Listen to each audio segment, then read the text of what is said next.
Guild Wars 2 hasn't felt like this in years. Castora hits you the second you load in. The colors, the atmosphere, the way the world actually breathes again. This expansion didn't just drop content, it brought a lot of energy back to the game. It feels alive, confident. It honestly feels like Guild Wars 2 finally stood up and said, yeah, we still got it.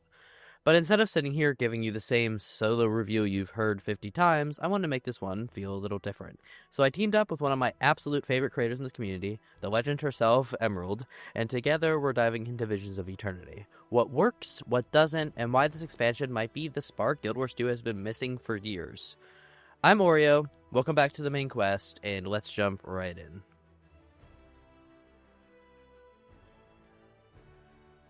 Okay, first things first. What was that moment for you? The second I loaded into Castora, I was like, Guild Wars 2 is back. The lighting, the music, the way everyone's crowding around the waypoints again, it really hit me. Do you get that same feeling, or are you sitting there like, let's see if this is actually going to be good? I think the moment for me when it hit, oh my gosh, we're in a new expansion, this is so exciting, was the moment you land in Castora. There's that part in the story where you're just getting off the ship and you're trying to get the crates off the ship onto like the land. And then you look around and suddenly there's a cutscene where it says ArenaNet presents Visions of Eternity. I think that was the moment that, got me really exciting and made me think, oh my goodness, we're like starting from scratch again. Like we're gonna have a new map to explore. We're gonna like find all these new like NPCs and like see all these new achievements and like see what's going on. So I think the moment like you land in Castora was the moment for me that really hit like, oh my gosh, here we go again. I'm so excited. I'm so keen to learn and explore everything that's got in this expansion. A good title card always gets me hyped up too, especially in the End of Dragons one. So I was super duper excited to explore Shipwreck Strand. Exactly, yes.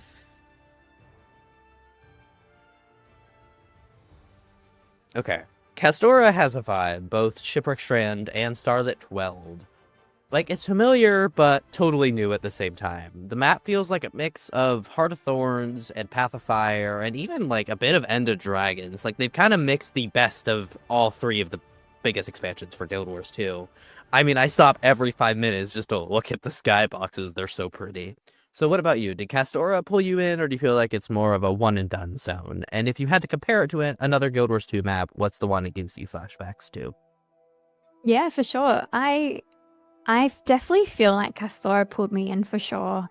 I didn't want to go in with like very high hopes because just in case like was going to be disappointed, I just, was a little bit scared. So I like had like a fresh mind once I went into the new expansion, but I was blown away with like the new maps, all of the exploration, just how beautiful they've been designed as well.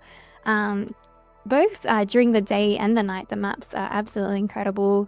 They kind of give Heart of Thorns maps the way like, there's like little like grottos and like jumping puzzles you can get lost in, but also Ender Dragons maps has always been my favorite because they've been very, very beautiful. And I think the Ender Dragons, the new maps kind of give Ender Dragons in that way. Seitang Province is like my favorite map in the game. And I think Shipwreck Strand and Starlit Weald kind of give Seitang Province in a little bit of a small way as well. The way like, there's like villages and they're doing their own thing and like you can understand like all the NPCs like little story as well. There's just been so much detail in these maps and it's so good to like explore them and like understand like what everyone's story is with this map as well. Yeah, I would say like my first experience when walking into Starlit Weld was just like almost the same as whenever you get that Tyria cutscene from Heart of Thorns, where it's just the beauty of all the particles and like all of that. It's just beautiful, especially at nighttime. I think these maps look better at nighttime. I would like a lore where just no more daytime in Guild Wars 2. I've decided they are just gorgeous. Beautiful.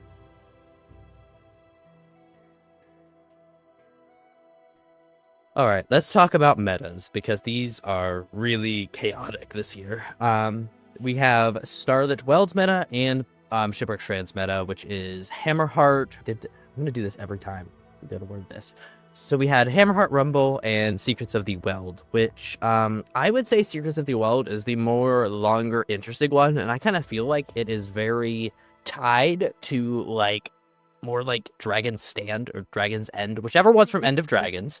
While the one Hammerheart Rumble is really similar to Octavine, in my opinion, where it's like a bit smaller, but it's still very fun to do and gives you a lot of really good loot. Yeah. I like both of the metas. I think they're really fun. I think they're very like interesting and they're very unique as well. With the Shipwreck Strand meta, I feel like I like this a little bit more out of the two metas. I like that the meta kind of like divides like the people out already as like negatively charged and positively charged. I thought that was It's a really, very really cool cool. mechanic. Yeah, very unique. First time I think it's ever been done where like the game like divides you instead of like the commander like having to like divide like the subgroups. So I thought that was a really, really cool and really, really interesting mechanic. And I think it's really fun, and I do like the idea that they have buffed the meta very recently as well. Haven't had any issues with it. So I don't mind the fact that they have buffed it a little bit more. And I do like the idea of they have recently disabled the usage of mounts for that meta as well to stop people leeching off the sky scale. I think people were leeching because there was like some sort of like achievement people were trying to get. But I think they've changed the achievement as well. So they've made it a little bit better and less likely for people to leech, which is absolutely perfect. It's absolutely great. We hate the leeches. But when it comes to Starlit Wield meta, this might be a me issue just because I play on a little bit more of a high ping. But sometimes there's just so much going on all at once that sometimes like it can feel a little bit laggy at times. I get the same sort of like reaction when it comes to Omnitas. Omnitas is very similar, how it has like a lot of different mechanics. And like, we're flying around and things are moving so quickly. So sometimes it can feel a little bit laggy. I'm also wondering whether it's just because of the hype of like Visions of Eternity with so many people like being on the map, whether that's also an issue as well with performance. So I'm gonna wait to see when the hype dies down a little bit more and like just people just chilling out and they're just, figuring out what they want to do in the game, and then they just randomly pick Starlit Wield meta to see if I start enjoying that meta a little bit more. Just at the moment, I'm just having like a little bit of like performance issues because with all the mechanics happening, so I'm not really sure how to feel at the moment. I just feel like sometimes there's a little bit too much going on. But I love the idea of like having different phases in the meta. The idea of like turning into bunnies is really cute. That's something that hasn't really been done before. And yeah, the phases, especially the first phase where like you're divided into 3 for the drills, it does kind of give like Octavine, but like I don't know if it's like Octavine in like the best way possible. I think it's just like maybe they could have done that a little bit more better, just because I know I've heard a lot of people failing that first phase. Yeah, I've failed it a lot, especially on stream. It's like I keep getting my chat so excited to go run this meta, and then we fail it almost every time. You really need a good group of people to run it, and that is not all happen. Yeah, so I'm really interested to see once the hype dies down, like how that second meta is going to perform as well. Yeah, so yeah, I can't wait to see how that goes.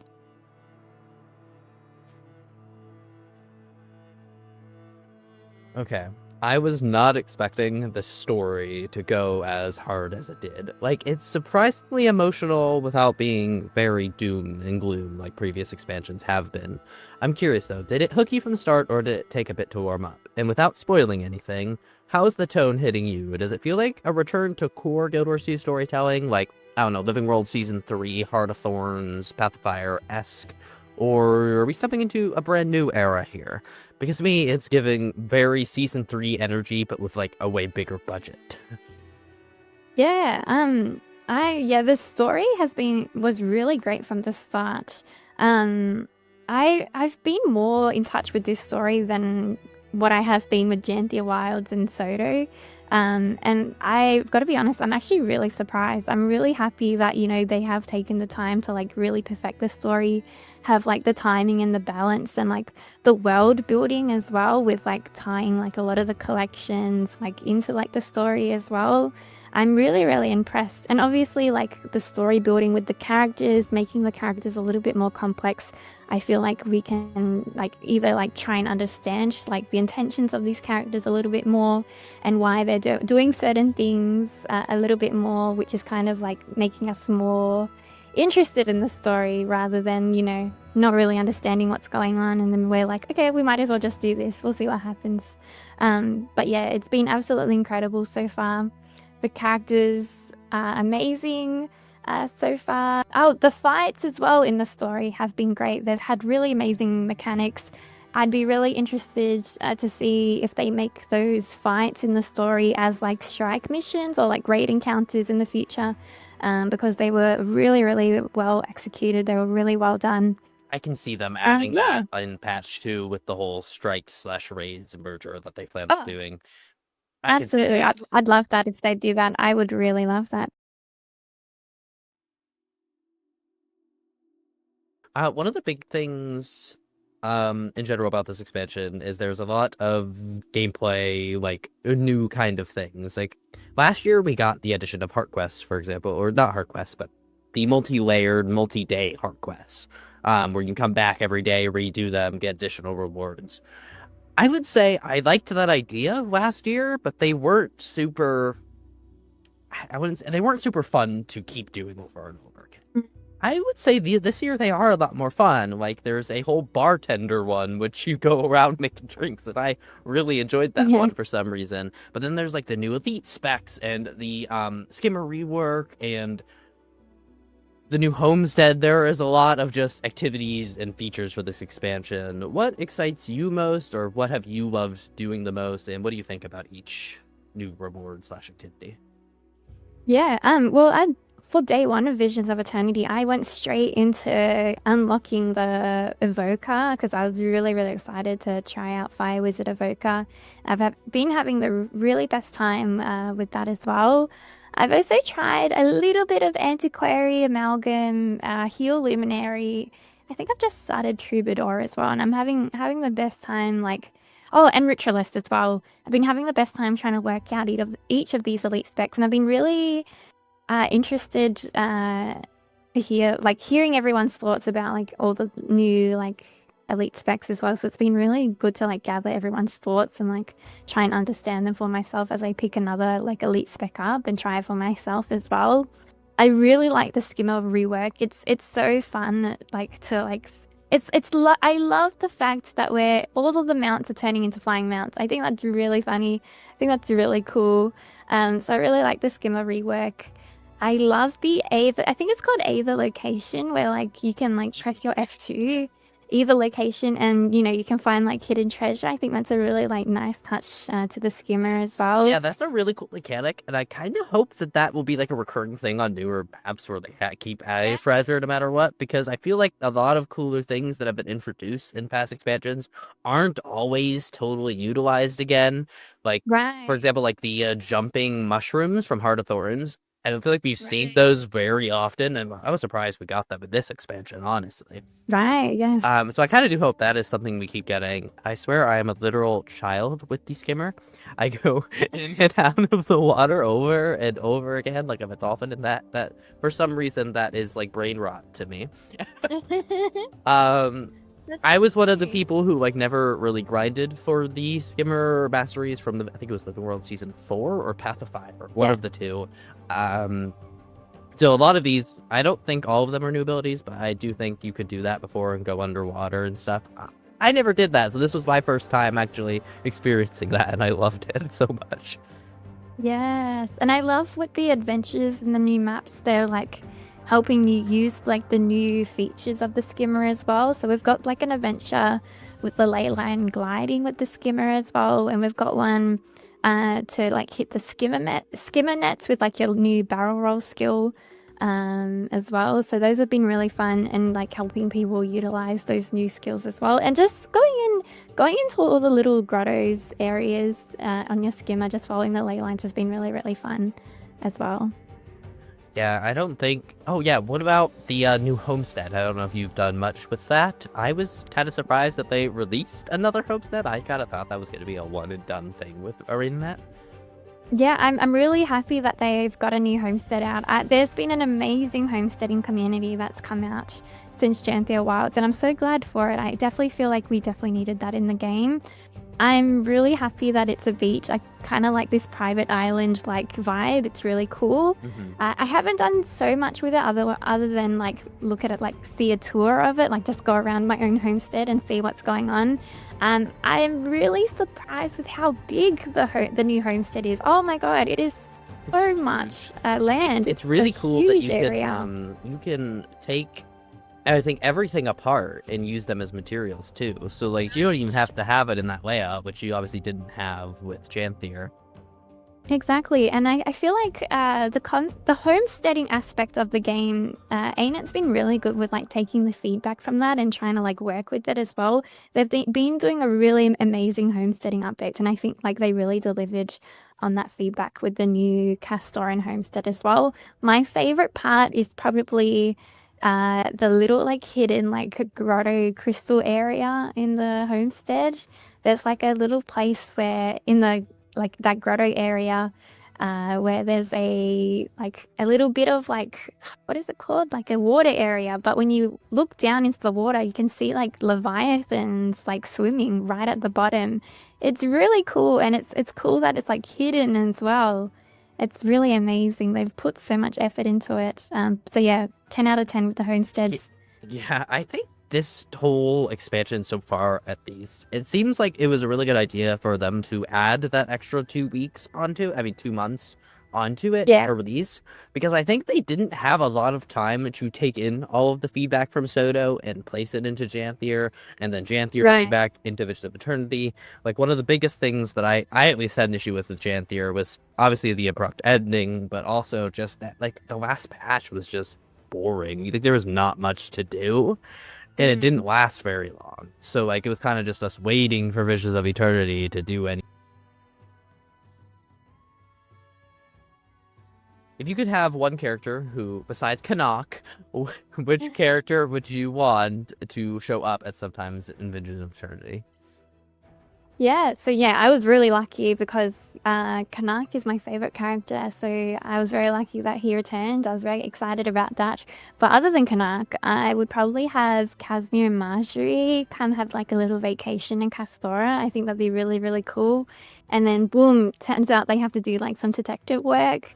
Casimir probably has to be like the ambassador for Tyria or something. I think that'd be really cute, really fun. It's always been a really nice time when they're part of the story as well.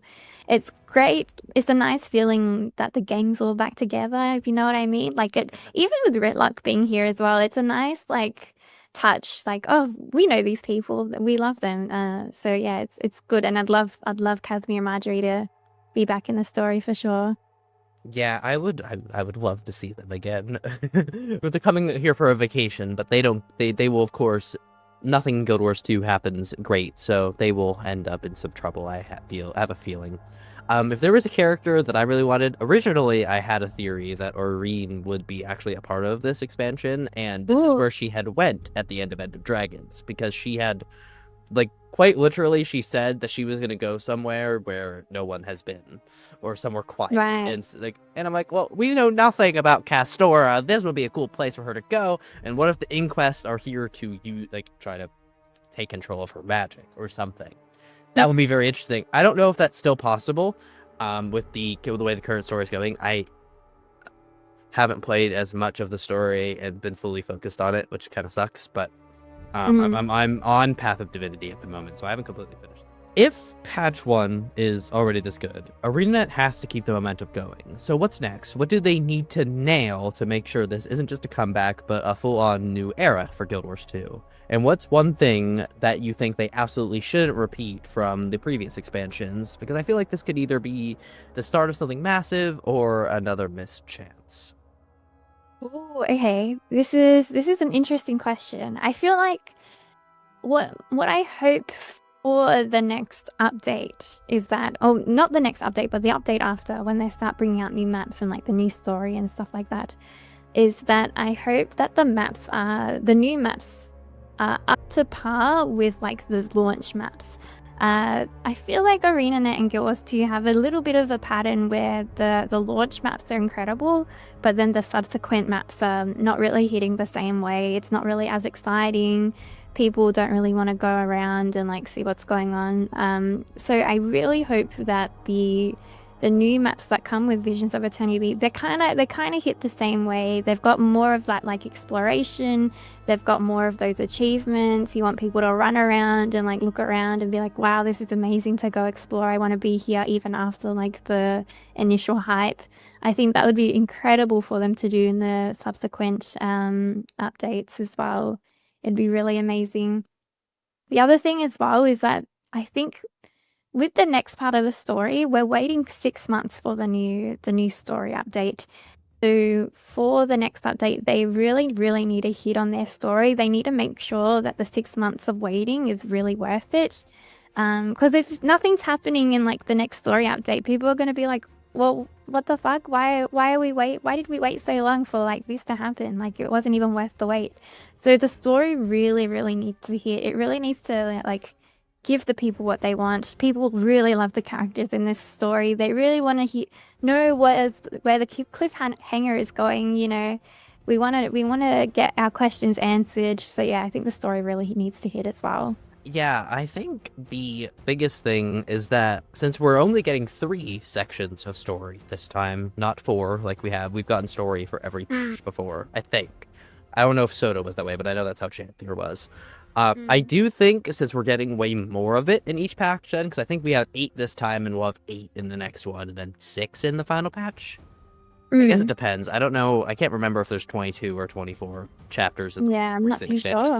But I do think that they really, really have to. We're gonna lead into some very hype and like exciting things, or it's just not gonna be worth it at all. Absolutely, absolutely. I kind of think last year it was kind of the 4th patch that was weighing on Janthier Wilds being like an S tier expansion. I would say it's the 3rd patch this time, because with such a wait in between them, it's really weighing on what happens in that patch. For sure, for sure. Well, thank you so much for your time. Yeah, thanks for having me. I enjoyed it. I love talking about Guild Wars too. Yes, it's the best game in the world. To me, it's the only MMO. That's huge. That's a huge thing. Oh, I love it. I love it. And that's Visions of Eternity. I'm not kidding when I say this expansion brought life back into Guild Wars 2, but getting to sit down and talk through it with Emerald made it even better. Huge thanks to Emmy for joining me on this one. Seriously, go support her. Her channel and content are incredible, and her link is in the description and the pinned comment. And hey, I'm an ArenaNet partner, so if you want to jump into Guild Wars 2 or pick up Visions of Eternity for yourself, you can use my partner links down below. It helps the channel a ton, and it costs you nothing. Let me know in the comments what you think of the expansion. Did Castora hit for you? How were the metas? Are you feeling the spark again? I'm Oreo, this has been the main quest, and I'll see you in the next one. Bye-bye.